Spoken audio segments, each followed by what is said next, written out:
Ste vedeli, da je bilo nekoč na Bledu 135 vil?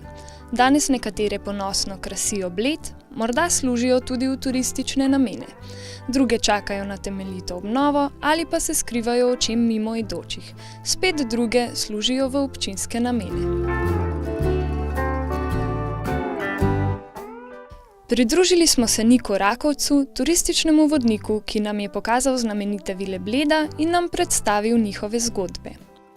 Zdaj, drugače nisem mislil kaj dosti o drugi, oziroma nekoč najpomembnejši vili govoriti danes, ampak glede na to, da imamo tele mlade klele, ki mora biti tudi o Titovi vili oziroma o vili Bled, ne vejo prav veliko, mogoče čisto na hitro, par besed še o včasih najpomembnejši vili na Bledu, a ne? Stvar je v tem, da so vile v privatni lasti, nekdo si lahko privošči drago obnovo, nekdo ne.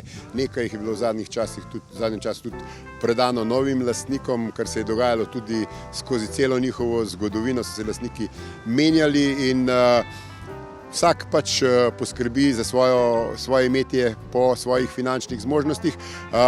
Je pa tako, da že daleč pred približno 150 leti je en gospod napisal, da je Bled zelo lep, primerljiv z vsem, ampak nima tega blišča, nima vil, kot jih imajo recimo švicarska in pa bavarska jezera.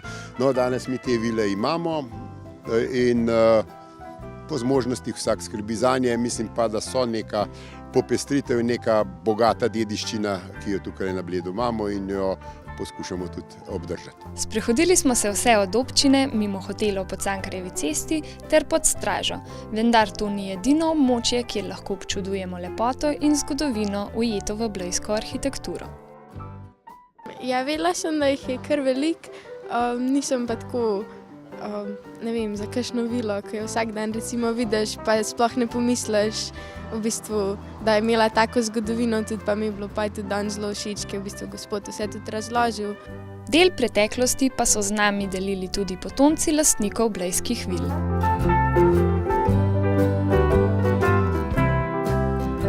Tokrat smo bili vodeni v sklopu Dni evropske kulturne dediščine, vendar to ni bila prva takšna tura. Gospod Rakovec nam je zaupal, da naj bi v prihodnosti pot nadaljevali na drugi strani jezera. Zdaj bo pa treba spet kakšen večer oziroma nekaj večerov brskanja po teh zapiskih Boža Benedika in pa še malo po stričku Googlu in potem bomo nadaljevali od tunela naprej z vilo Lazarini proti vili Epos, pa mimo vile Bled in vseh vil, ki se nahajajo na področju Zake in pa omenili verjetno še tiste, ki so nastale na Rečici.